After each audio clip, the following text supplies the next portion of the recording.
early Stoics value the might of prudence and the virtue of quietude.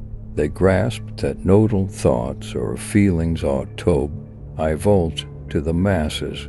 In the phrasing of Stoic thinker Epictetus, there exists just one route to joy, which is to stop fretting over aspects outside our control. Armed with this insight, let's delve into the 7 attempts that Stoicism instructs us to hold close in seeking enlightenment and inner fortitude. 1. Avoid speaking poorly of yourself, a critical tenet of Stoicism, a doctrine stressing inner might and endurance, is the rule against self-negative speak. This means avoiding self-critical dialogue, even in solitude of your own mind, as Marcus Aurelius, an esteemed Stoic thinker and Roman emperor, aptly counseled. Refrain from complaining, even privately. The rationale for this Stoic norm is to safeguard self-assurance and mental health. When you often ponder thoughts like "I'm bad at this," recant progress, you're actually eroding your self-respect. Such harmful self-judgments can debilitate your drive and obstruct your personal evolution. To embrace this Stoic belief, be conscious of your internal monologue rather than self-criticism. Aim to recognize your potential and skills. Assure yourself, "I am adept at achieving this, and if not now, by nurturing this affirmative and growth-focused mindset, you'll enhance your self-belief and resilience in line with Stoicism's primary principles. 2. Don't flaunt self-growth. Epictetus, a notable Stoic sage, imparts crucial advice on self-enhancement. He advises that as we endeavor to improve, we should do so modestly and privately. This entails not broadcasting our endeavors and triumphs, but letting our deeds be the genuine reflection of our progress. In essence, Epictetus underscores that self-growth should be an intimate endeavor pursued for personal edification, not for external applause or acknowledgement. When we openly brag about our strides, we might weaken the authenticity of our motives. It's akin to declaring goals before realizing them, which could inadvertently sap our drive and dedication. Epictetus urges us to embrace the old wisdom: actions speak louder than words. This implies that true self-growth is not in our lofty claims, but in the real alterations in our conduct, character, and mindset. Authentic progress is shown in our actions, the respect we show others, the knowledge we share, and the virtues we exhibit. The lesson here is that self-enhancement should be a silent, steady quest. Rather than publicizing our aims, we should quietly focus on our individual growth, letting our outcomes naturally radiate and motivate others. People are more moved by the concrete changes they observe in us, rather than our mere declarations. As per Epictetus, the route to self-betterment is a path walked with modesty and discretion, letting our deeds and results speak, as this is the most sincere and effective way to sway and influence our peers. 3. Eschew Gluttony. Musonius, a distinguished Stoic sage, imparts insightful counsel on the merit of moderation in all life facets, especially in our dietary and drinking practices. His teachings reveal that excessive indulgence leads to negative outcomes, including physical and mental strains and quicker burnout. Stoicism underscores the importance of discipline and self-regulation as vital to success, not just in career pursuits but across all life areas. Thus, practicing moderation is not merely advisable, it's a critical ethic to adopt. Picture a pendulum. At one end there's overindulgence, like eating or drinking too much. This might offer transient joy, but ultimately burdens our bodies and minds. Excessive eating can cause physical discomfort, health problems, and mental woes like guilt. Similarly, drinking too much can impair judgment and erode self-restraint. At the other end, extreme restriction or abstention can be equally harmful, leading to deprivation, frustration, and ironically, a heightened inclination to overindulge later. Musonius' wisdom guides us towards a balanced approach. The middle way, moderation, is the ideal. Rather than overeating to discomfort, we should eat to satisfaction.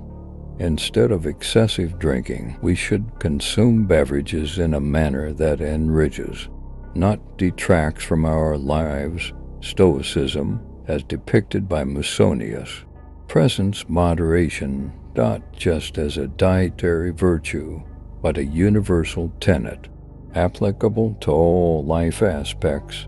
By practicing moderation, we cultivate discipline and control, essential for success and a harmonious life. Therefore, in life's grand symphony, moderation plays a pivotal role, harmonizing our deeds and fostering a more contented, balanced journey. 4.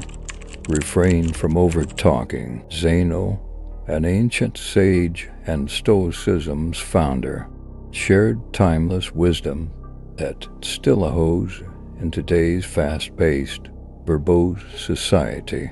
He astutely advised, "You have 2 ears and 1 mouth for a reason, so listen more than you speak." This simple yet profound counsel encourages us to reconsider our communication style and interactions in an era where the battle for attention is fierce, especially in social media, meetings, and daily chats. Zeno's guidance becomes increasingly vital. The noise often stems from everyone's eagerness to be heard, but we occasionally lose sight of the immense value of active, attentive listening. Listening is an art involving more than silence. It's about offering full attention, tuning into words, emotions, and subtle cues. Listening is a gesture of respect, showing that you value the speaker's thoughts, feelings, and experiences. In a noisy world, being a good listener distinguishes you, reflecting empathy and thoughtfulness. Good listeners foster meaningful connections, making others feel acknowledged, understood, and appreciated, thus strengthening bonds and enhancing communication in both personal and professional realms. Effective listening improves relationships, encourages collaboration, and builds trust. Additionally, listening offers learning opportunities. By engaging with others' words, you can gain new perspectives, insights, and knowledge, fueling personal growth and informed decision-making. Zeno's ancient advice remains pertinent. You have 2 ears and 1 mouth, so listen more than you speak.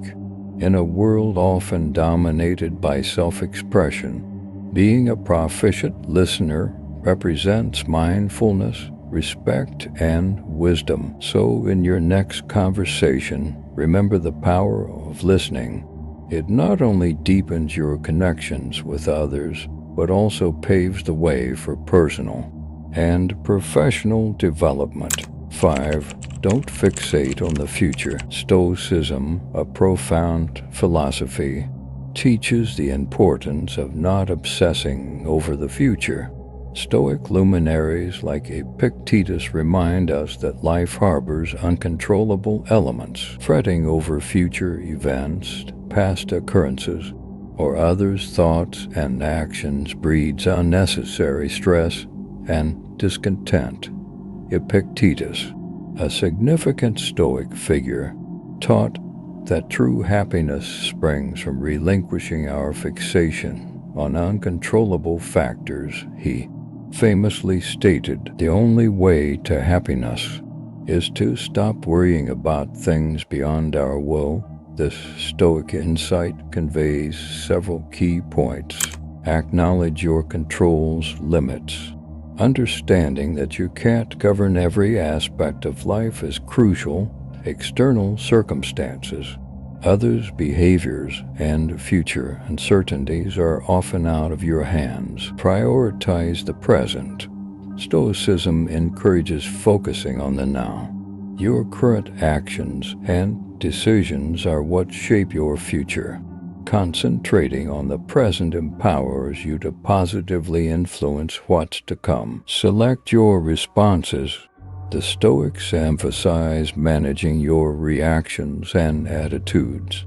While external events are beyond your control, your response to them is not. This mastery of self-response is the key to finding peace amid life's unpredictability. Minimize stress. Worrying about future possibilities is a stress catalyst. Stoicism advises accepting life's unpredictability and embracing rather than resisting it. This acceptance reduces mental strain and fosters tranquility. Stoicism promotes releasing excessive future concerns and concentrating on what's within our control. This philosophy can lead to greater happiness, resilience, and a peaceful state of mind, echoing Epictetus' wisdom. 6.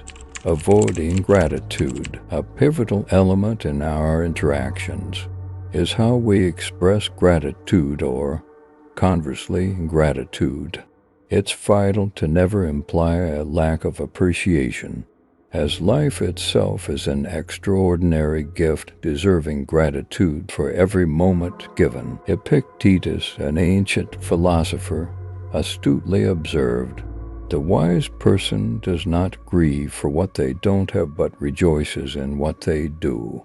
This timeless insight urges us to consistently recognize and be grateful for our life's blessings. Ingratitude means failing to acknowledge or appreciate the positives that come our way.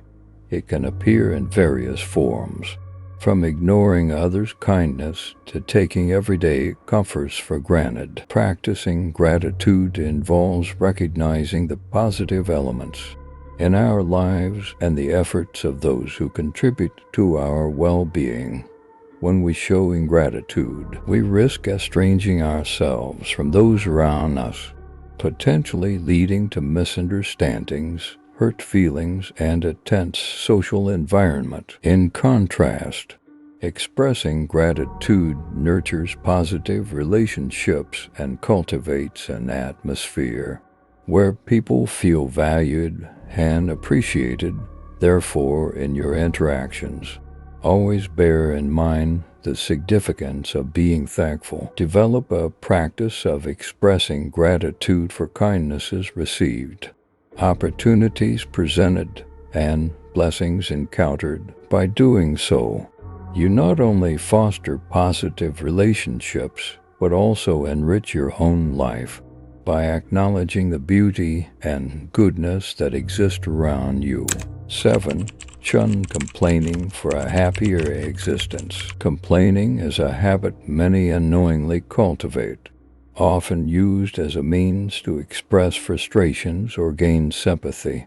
However, complaining seldom ameliorates a situation. Instead, it introduces negativity into our lives and those around us. Marcus Aurelius, a wise philosopher, once noted, "Very little is needed to make a happy life. It is all within yourself, in your way of thinking." This suggests that happiness largely hinges on our mindset and our approach to perceiving and responding to the world. Complaining's futility. Complaining often leads to a redundant, unproductive cycle. It typically doesn't bring about solutions or positive change, that rather fosters a sense of victimhood and powerlessness, reinforcing the notion that we lack control over our circumstances. This can escalate stress and frustration. Furthermore, persistent complaining can strain relationships, being emotionally taxing for others and potentially leading them to withdraw their support or companionship. Negative energy is infectious, and complaining tends to disseminate it. Tips for reducing complaints. Awareness. Be conscious of when and why you complain. Refrain. Shift your perspective from problems to solutions. Express constructively. If you need to vent, do it in a way that's geared towards finding a resolution. Practice gratitude. Regularly recognize and appreciate the good in your life. Remember, choosing not to complain isn't about ignoring problems. It's about approaching them with a constructive, solution-focused mindset. This approach not only enhances personal happiness, but also positively influences those around us. If you have any subjects or ideas you'd like us to cover, please let us know in the comments. Your ideas inspire us to keep providing deep insights. If you enjoy this, give it a thumbs up and subscribe. Together we'll continue to spread the light of knowledge.